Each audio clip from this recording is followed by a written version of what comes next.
Alright, this video is going to be fairly unique because up to now we've really tried to break apart theory videos and coding videos into two separate things. Here we're going to branch away from that, but the reason is fairly simple. The theory that we need has already been covered.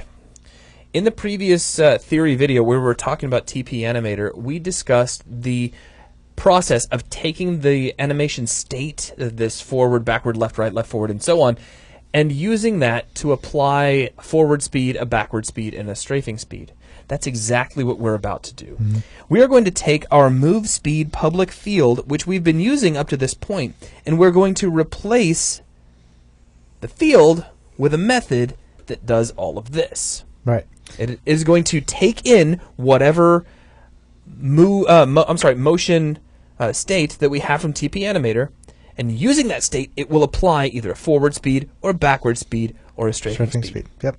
And then instead of multiplying our move vector by the field move speed, we're going to multiply it by the result that gets sent back from the method called MoveSpeed. That's right. And then that'll be a real easy replacement. But all of these relationships you see here are still valid. Forward is going to use forward speed. Backward is going to use backward speed. Left and right will both use strafing speed. Left forward and right forward will use forward speed. Left backward, right backward will both use backward speed. Mm-hmm. That's all there is to it. And since we've already covered that, since it's already been discussed, we're now just going to jump right into Visual Studio and get this coded out. Right. So we just click on Visual Studio, we come back, we're already in the TP Motor class. Which is where this method is going to reside. And here's our move speed. Now, we said we're going to get rid of move speed, so I'm going to repurpose move speed as forward speed. Mm-hmm. I'm going to grab this, duplicate it twice more, change one to backward speed, mm-hmm. and the last one to strafing speed. Now, not a whole lot of point if I keep all the speeds defaulted to the same.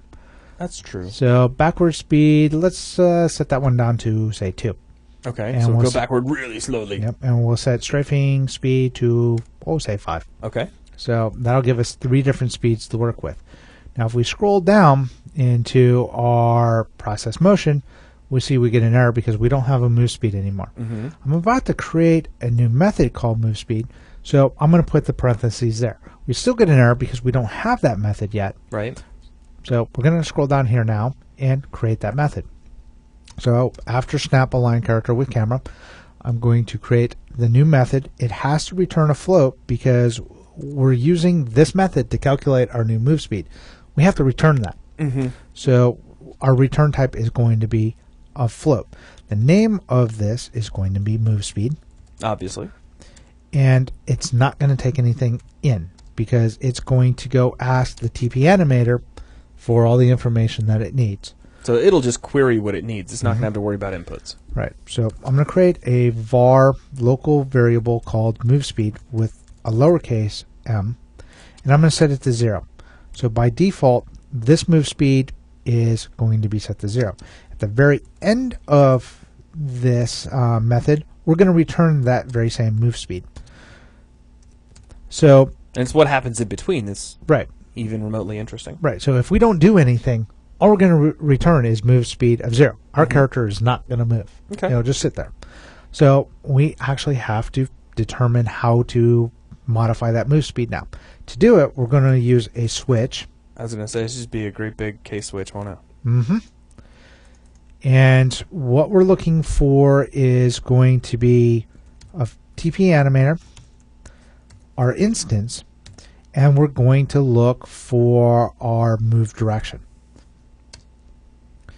So that is what we're going to switch on. Now to do the switch part, we just need some if statements for each one of those directions. Well, case statements because we're inside of the switch. You're right, case statements. I'm sorry. So it will be TP Animator. They kind of work like if statements. Kind of. So basically, the very first case that we're going to do is TP Animator dot direction dot stationary. So basically, if our TP Animator instant dot move direction is equal to TP Animator direction stationary, then our move speed is going to be 0. just like we had pointed out in the theory part of the video. So that just says move speed equal to 0.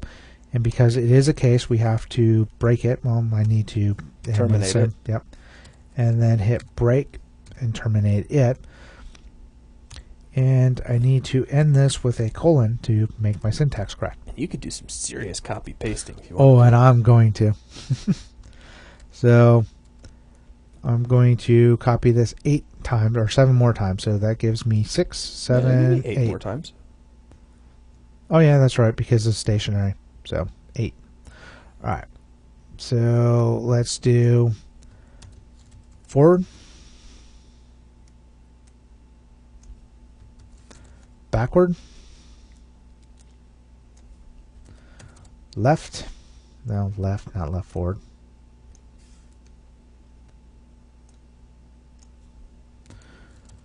Right. And then your combinations. Yep.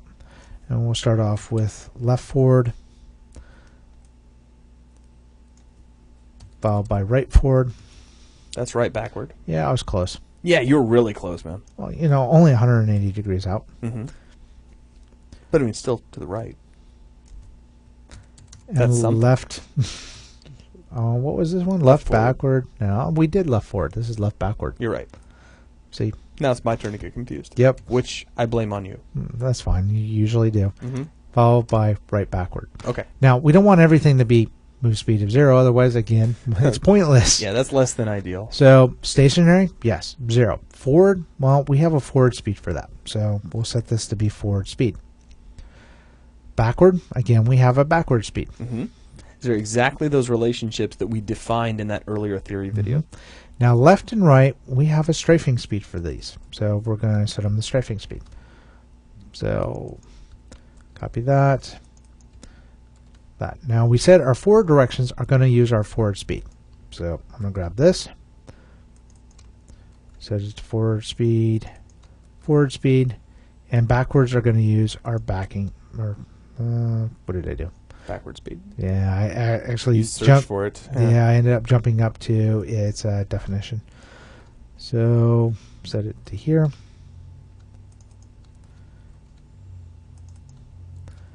Now I get some red lines, so something is kind of upset. Float to an integer. So the reason why is I used a var and I forgot to put the f at the end, which designates it as a float. So now it's happy. That was a quick thing to fix. Yep. So now when we are doing our calculations up here where we multiply our move vector by move speed, we're going to use our move speed method instead of a hard-coded or a default valued public field that had move speed. It's kind of like a transmission.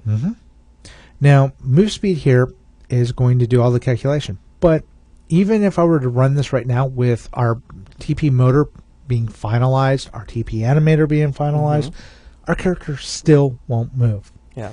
And the reason why is we've never told the TP animator to actually determine our current move direction. Right, we set up the system where it can determine that direction, but we never called on it. Right.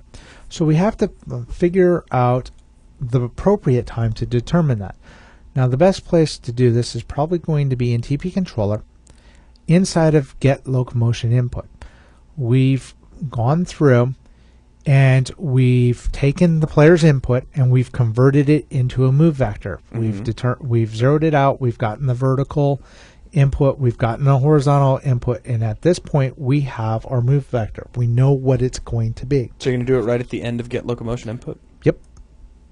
So at the very end of locomotion input, I'm going to call tpanimator.instance.determine current move direction. So that will, after we've determined our move vector, tell TPAnimator we know what our move vector is at this point in time. Go ahead and determine what direction state we should be in based off of that information. Okay. So if I build that out, we should have no errors. Jump back over to the Unity, give it a sec to recompile. It brings in our new TP animator, so hopefully everything compiled. Now, I have a null reference. I have a null reference because of has been. Oh, hold on. Reload that. Jump back over. Because I created it outside, it was getting a little. Yeah, there was that. You know what it is? Not off the top of my head, no. Well, we created a new class. Mm-hmm. That new class is a mono behavior.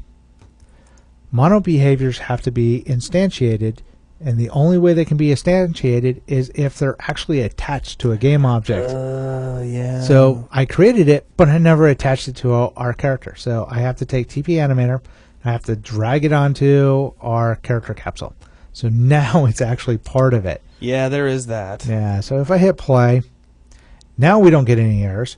That's always good. I can move. Now let's see, or I can move our camera. Let's see if I actually move. So forward, we're moving at about the same speed. Mm-hmm.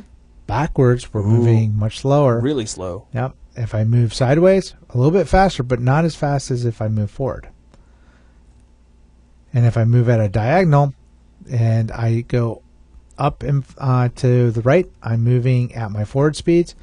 If I move backwards and a diagonal, I'm moving at my backward speeds. So everything's working exactly the way it should. Yep.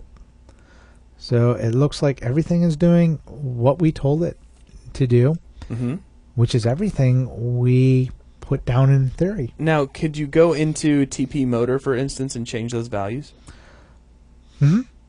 I can do it directly through here, TP Motor. I've got 10, 2, and 5. What would you like to change them to? I mean, I imagine if one works, they all work. So let's just take strafing speed and set that to like 20. All right. So let's set strafing speed to 20. Jump over, hit play. Well, yep, that's working great. Yep.